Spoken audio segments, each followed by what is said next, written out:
আজকের বিষয়বস্তু হলো আদব আখলাক নিয়ে। আদব আখলাক, শিষ্টাচার, আদব। প্রত্যেকটা মানুষেরই চরিত্র এবং আদব আখলাক দরকার আছে কি নাই? আছে। ছোট থেকে নিয়ে বড় পর্যন্ত, বড় থেকে নিয়ে একবার উচ্চতর যারা আছে তাদের সবারই, আমরা নারী পুরুষ যারাই আছে সবারই আদব আখলাকের দরকার আছে কি নাই? আজকে এই শিষ্টাচার আদব না থাকার কারণে সমাজের ঊর্ধ্বতম যারা, তাদের কথা নিচু শ্রেণীর যারা ছোটরা শুনে না। কি কারণে ছোটরা শুনে না? এই আদব আখলাকগুলো না জানার কারণে, ঠিক কিনা? আদব শিষ্টাচার রাসূলের আদর্শের মধ্যে আছে কি নাই? কোরআনের মধ্যে সেই আদর্শ আছে কি নাই? এই আদব এবং শিষ্টাচারের কথা সম্পর্কে একটা সূরাও আল্লাহ তাআলা পবিত্র কোরআনে নাজিল করেছেন। সূরাটার নাম হলো সূরাতুল হুজরাত। সূরাটার নাম কি? সূরাতুল হুজরাত। হুজরাত শব্দের অর্থ হলো কামরা। কি? কামরা। এটার প্রেক্ষাপট হলো কেন এই সূরাকে সূরাতুল হুজরাত নাম রাখা হয়েছে? কারণ বানি তাইফ গোত্রের কিছু সম্প্রদায়, কিছু লোক আইসা আল্লাহর রসুলের ঘরের সামনে আইসা আল্লাহ রসুলকে নাম ধরে এভাবে ডাকতে লাগলেন। তো রাসূলকে এভাবে নাম ধইরা যেভাবে মন চাই সেভাবে ডাকা কি উচিত? উচিত না। যেইভাবে মন চাই সেভাবে ডাকা যাবে না। বিশ্বনবীকে যেভাবে মন চাই সেভাবে ডাকা যাবে না। রাসূলের নাম আছে, প্রশংসনীয় নাম আছে। রাসূলুল্লাহ সাল্লাল্লাহু আলাইহি ওয়াসাল্লাম, মুহাম্মাদুর রাসূলুল্লাহ সাল্লাল্লাহু আলাইহি ওয়াসাল্লাম, এভাবে সুন্দর সুন্দর নবীর নাম আছে কি নাই? নবীকে যেভাবে ইচ্ছা সেইভাবে বলা যাবে না। আদব এবং শিষ্টাচার রক্ষা করে ডাকতে হবে। এই জন্য এই সূরার নাম রাখা হয়েছে সূরাতুল হুজরাত। এই সূরা থেকে কিছু বাস্তব জীবনে আমরা চলতে ফিরতে গেলে যে আদব শিষ্টাচারের দরকার, এই শিষ্টাচার আদবের ব্যাপারে কিছু আলোচনা করব। আল্লাহ তাআলা যেন সেই তৌফিক দান করেন। সকলে বলে আমিন। শুনবেন তো মনোযোগ দিয়ে ইনশাআল্লাহ? কথাবার্তা বলবেন না তো? আলোচনাটা মনোযোগ দিয়ে শুনবেন। কয়েকটা বিষয়ে আলোচনা হবে। কেউ কারো সাথে কথা বলবেন না, এদিক সেদিক কেউ তাকাবেন না। মনোযোগ সহকারে হুজুরের দিকে, একদম হুজুরের দিকে আপনারা মনোনিবেশ করেন, আমার দিকে তাকিয়ে থাকেন। হুজুর কি বলে এটা শুই না নিজের জীবনে আমলে পরিণত করার চেষ্টা করব। সকলে বলি আমিন। রাজি আছেন তো ইনশাআল্লাহ? সবাই ব্যাটারিটা দিও। পারবানি? না পারলে থাক। মনোযোগ সহকারে শুনেন। আমার কথা শুনতেছেন? আওয়াজ শোনা যায়? কারেন্ট চলে গেছে। জেনারেটরটা সাত্তার বিননি হ্যাঁ, আচ্ছা ঠিক আছে। যাই হোক, এই সূরাতুল হুজরাতের প্রথম যে আয়াত, এই আয়াতের মধ্যে প্রথম যে আদবের কথা বলা হয়েছে, শিষ্টাচারের কথা বলা হয়েছে, বড়দের সামনে অগ্রসর না হওয়া, বড়দের সামনে অগ্রসর হইয়া কথা না বলা। এখন কিছু বাস্তব চিত্র দেখা যায়। মুরব্বীরা কথা বললে ছোটরা আগে বাইরা কথা বলে, বলে কি বলে না? আছে কি নাই? অথচ আল্লাহ তাআলা এটা নিষেধ করেছেন যে বড়রা যখন কথা বলে তখন তার অগ্রসর হইয়া তাকে উপেক্ষা কইরা কোনো কথা বলা যাবে না। আল্লাহ তাআলা বলেন, ইয়া আইয়ুহাল্লাযীনা আমানু লা তুকদ্দিমু বাইনা ইয়াদাইল্লাহি ওয়া রাসূলিহি ওয়াত্তাকুল্লাহ ইন্নাল্লাহা সামিউন আলিম।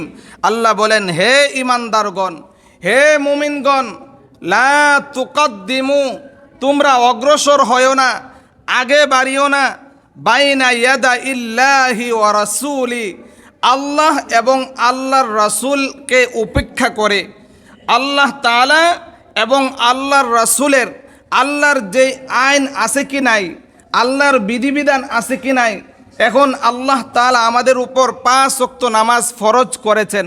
এখন কেউ যদি আগে বাইরা বলেন না নামাজ পড়ব না বা নামাজ পড়ার দরকার নাই, আবার আল্লাহর রাসূল সাল্লাল্লাহু আলাইহি সাল্লাম থেকে বিধিনিষেধ আছে কি নাই, হাদিস দ্বারা বর্ণিত আছে কি নাই।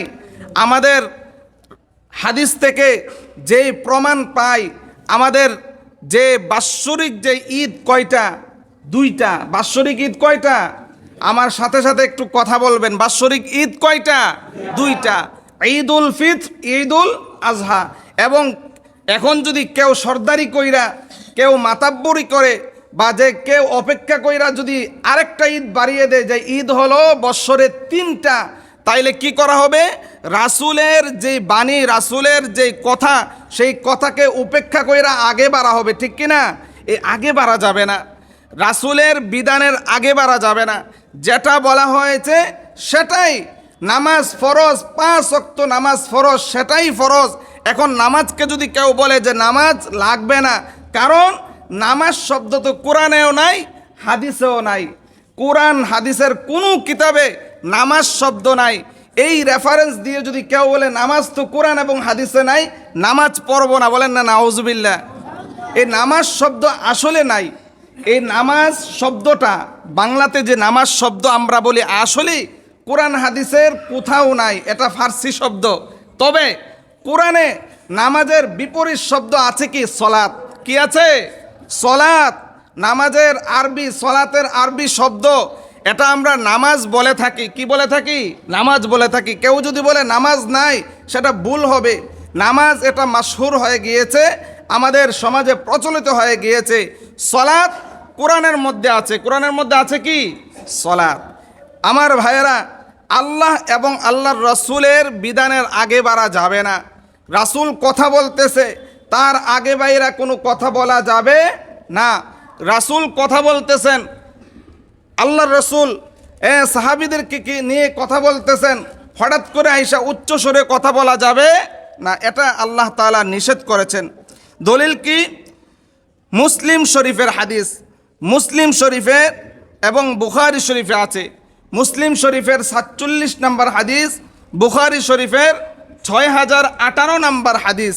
আল্লাহ রসুল সাল্লাল্লাহু আলাইহি সাল্লাম বলেন, মান কানা ইউমিনু বিল্লাহি ওয়াল ইয়াউমিল আখিরি ফালইয়াকুল খায়রান। যে আল্লাহ এবং আখিরাতের প্রতি ঈমান আনে, সে যেন ভালো কথা বলে। বলেন সুবহানাল্লাহ। যদি ভালো কথা বলতে না পারে, কেউ যদি কল্যাণকর কথা বলতে না পারে, তাইলে সে যেন কি থাকে? চুপ থাকে। সে যেন কি থাকে? চুপ থাকে। ওমান কানা ইউমিনু বিল্লাহি ওয়াল ইয়াউমিল আখিরি ফালইউকরিম জারাহু। আল্লাহ রাসূল বলেন, যে ঈমান আনে এবং আখিরাতের প্রতি ঈমান আনে, আল্লাহর প্রতি ঈমান আনে, সেজন্য তার প্রতিবেশীকে সম্মান করে। প্রতিবেশীকে কি করে? সেজন্য সম্মান করে। ওমান কানা ইউমিনু বিল্লাহি ওয়াল ইয়াউমিল আখির ফালইউকরিম দাইফাহু। যে ব্যক্তি আল্লাহকে বিশ্বাস করে এবং আখিরাতকে বিশ্বাস করে, সেজন্য মেহমানকে সম্মান করে। বলেন সুবহানাল্লাহ। এখানের মধ্যে এই হাদিস দ্বারা প্রমাণিত হয় যে কারো আগে বাইরা বড়রা একটা কথা বলতেছেন, বিচারের মধ্যে ঊর্ধ্বতম যেই বিচারক সে কথা বলতেছেন, তার আগে বাড়িয়ে কথা বলা যাবে না। তাকে কি করতে হবে? সম্মান করতে হবে। রাসূলের হাদিস অনুযায়ী তাকে কি করতে হবে? সম্মান করতে হবে, তাকে মর্যাদা দিতে হবে। এরপরে আসেন, এরপরের আয়াতে আল্লাহ তাআলা বলেন, ইয়া আইয়ুহাল্লাযীনা আমানু লা তারফাউ আসওয়াতাকুম ফাওকা সাওতিন নাবিয়্যি ওয়ালা। শুনেন, দান করতে গিয়ে কোনো কথা বলবেন না।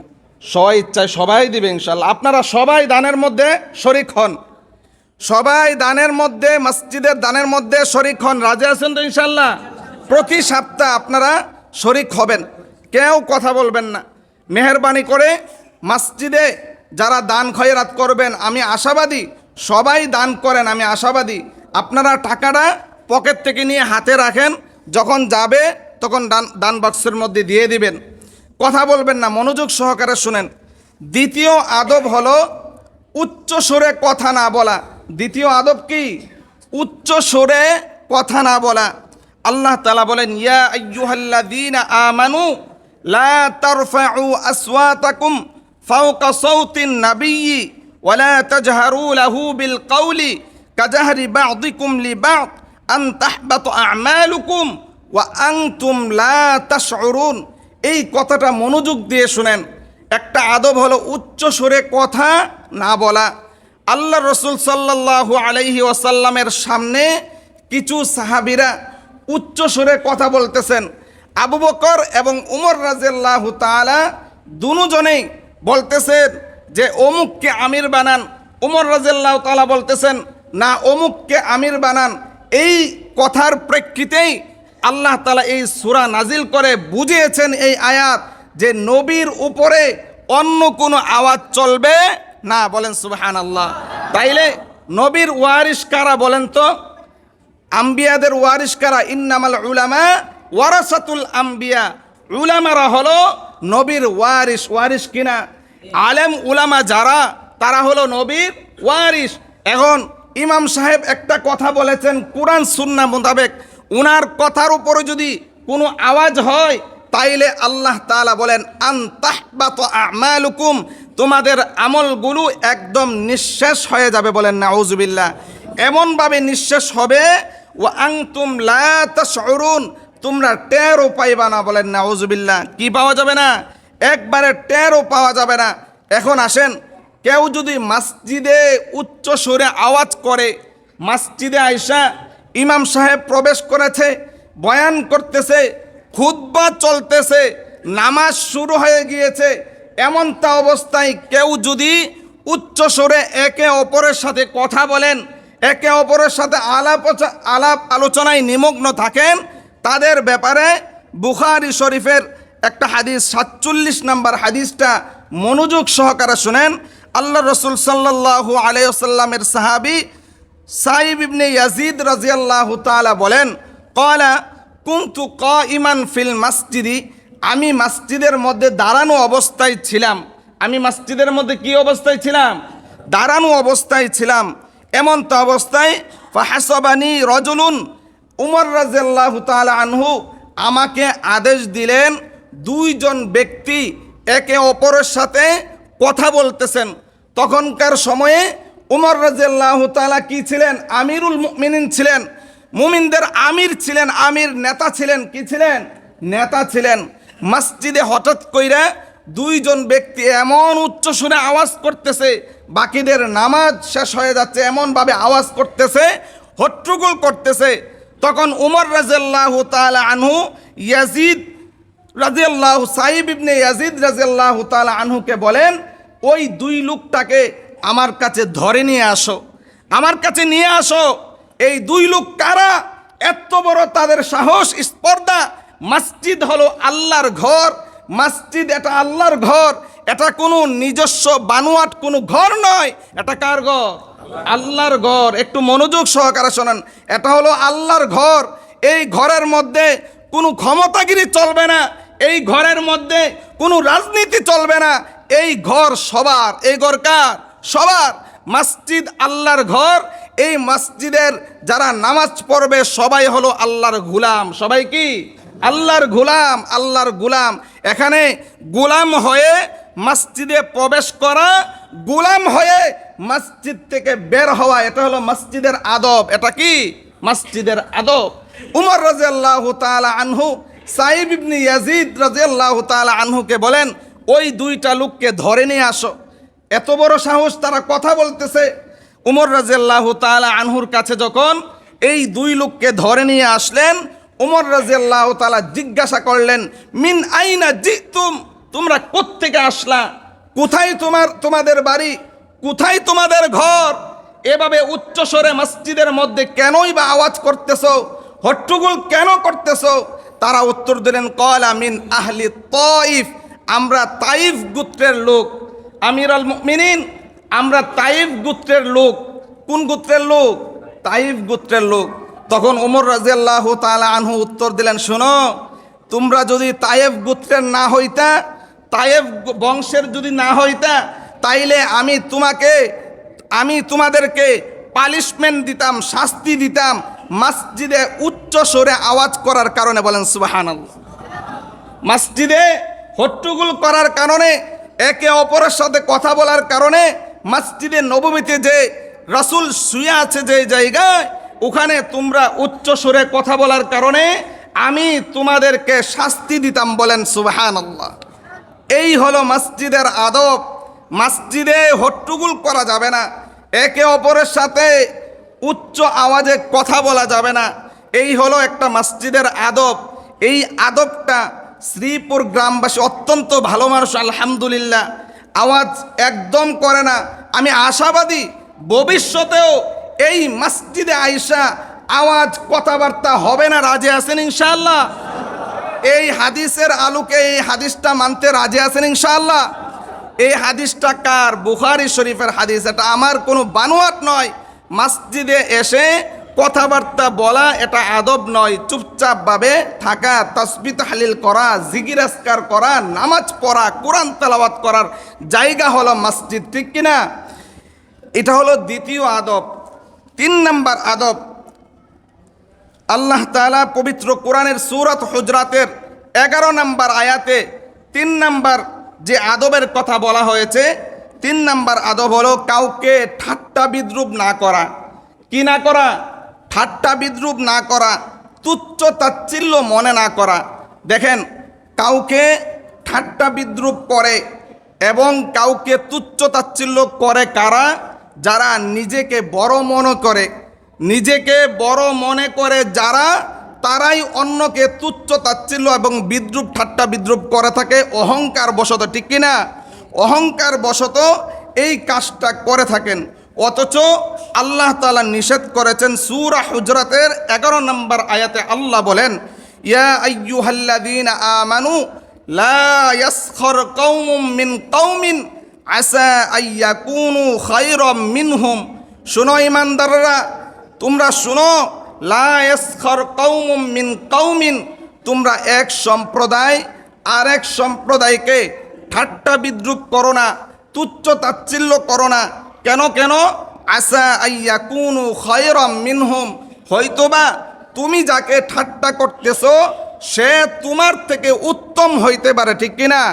সে তোমার থেকে উত্তম হইতে পারে, বিদায় তাকে ঠাট্টা বিদ্রুপ করো না।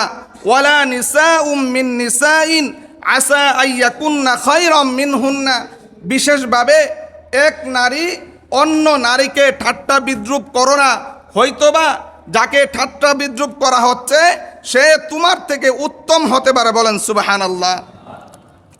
আর এই ঠাট্টা বিদ্রুপ করা হয় অহংকার বশত। কি বশত? অহংকার বশত ঠাট্টা বিদ্রুপ করা হয়। অহংকার, এটা আল্লাহর রসুল নিষেধ করেছেন। মুসলিম শরীফের 91 নম্বর হাদিস, মুসলিম শরীফের 91 নম্বর হাদিসে আল্লাহর রসুল বলেন, লা ইয়াদখুলুল জান্নাতা মান কানা ফি কলবিহি মিসকালা মিন কিবারিন। আল্লাহর রসুল বলেন, যার অন্তরে জাররা পরিমাণ, একবারে সরিষা পরিমাণ যদি অহংকার থাকে, সে জান্নাতে প্রবেশ করবে না। বলেন নাউজুবিল্লাহ। সে জান্নাতে প্রবেশ করবে না। যদি বিন্দু পরিমাণ কারো অন্তরে অহংকার থাকে, তুচ্ছ তাচ্ছিল্য করে অহংকার বশত কাউকে, অহংকারের কারণে সে জান্নাতে প্রবেশ করবে না। অহংকারের সংজ্ঞা কি? আল কিবরু বাতরুল হাক্কি ওয়া গামতুন নাসি, সত্য এবং ন্যায় অস্বীকার করা। সত্যটাকে কি করা? অস্বীকার করা। ওয়া গামতুন নাসি, এবং মানুষকে তুচ্ছ তাচ্ছিল্য করা, ঠিক কিনা? এটা হলো অহংকারের সংজ্ঞা। অনেকে নিজেকে বড় দাবি করে, অহংকার বশত কাউকে তুচ্ছ মনে করে, কাউকে ছোট মনে করে। কাজী নজরুল ইসলাম বলেন যে, তুমি যাকে বড় বলো, তুমি নিজে যাকে বড় বলো সে বড় নয়, পরে যাকে বড় বলে সেই বড় হয়। নিজেকে নিজে বড় মনে না করা, নিজেকে নিজে অনেক কিছু মনে না করা। অন্যরা যদি আমাকে বড় মনে করে এটাই হবে সত্য, ঠিক কিনা? 2 নম্বর আদব হলো একে অপরকে দোষারোপ না করা। একে অপরকে কি করা? দোষারোপ না করা, দোষী সাব্যস্ত না করা। এইভাবে বলা যে তুই তো অমুকের বেটা, তোর মা তো অমুক ছিল, তোর বংশধর তো এমুক ছিল, এভাবে দোষী সাব্যস্ত না করা, এটাও আল্লাহ তাআলা নিষেধ করেছেন। ওয়ালা তালমিজু আনফুসাকুম, তোমরা একে অপরকে কি করো না? দোষী সাব্যস্ত করো না। 3 নম্বরে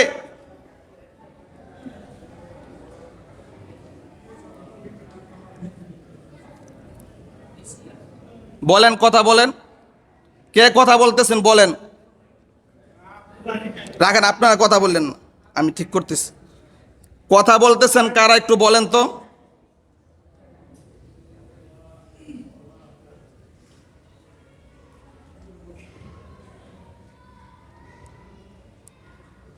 ইয়ারা তালা দিছ না উপরটা। মেহরবানি করে মসজিদে কথা বললেন না। মসজিদ এটা কথা বলার জায়গা নয়। এভাবে হট্টগোল, এখনই তো এই হাদিসটা পড়াইলাম, হাদিসটা শুনাইলাম।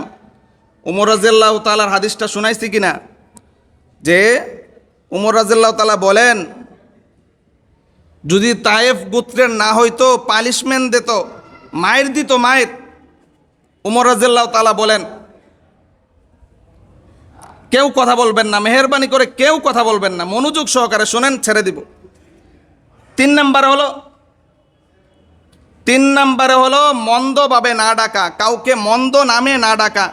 মন্দ নামে ডাকাও নিষেধ। আল্লাহ তাআলা বলেন ওয়ালা তানাবাজু বিল আলকাব, মন্দ নামে কাউকে না ডাকা এটাও নিষেধ। আমাদের সমাজে মন্দ নামে ডাকে, যেমন সলিমউদ্দিন নাম, তার কত সুন্দর একটা নাম আছে কি নাই? সলিমউদ্দিন ডাকে সল্লা, ডাকে কি ডাকে না? এভাবে ডাকে কি ডাকে না? আব্দুল আউয়াল নাম ডাকে আল্লা, ডাকে কি ডাকে না? কালাম, আব্দুল কালাম বা কালাম নাম কালু, এভাবে ডাকে। কারো নাম বিকৃতি করে ডাকা জায়েজ হবে না, এগুলা ঠিক না। আল্লাহ তাআলা বলেন ওয়ামাল্লাম ইয়াতুব ফাউলাইকা হুমুজ জালিমুন, যারা ঠাট্টা বিদ্রুপ করে, একে অপরকে দোষারোপ করে, মন্দ নামে ডাকে, তারা যদি তাওবা না করে, আল্লাহ বলেন ফাউলাইকা হুমুজ জালিমুন, তারা জালিমদের অন্তর্ভুক্ত হয়ে যায়। বলেন নাউজুবিল্লাহ।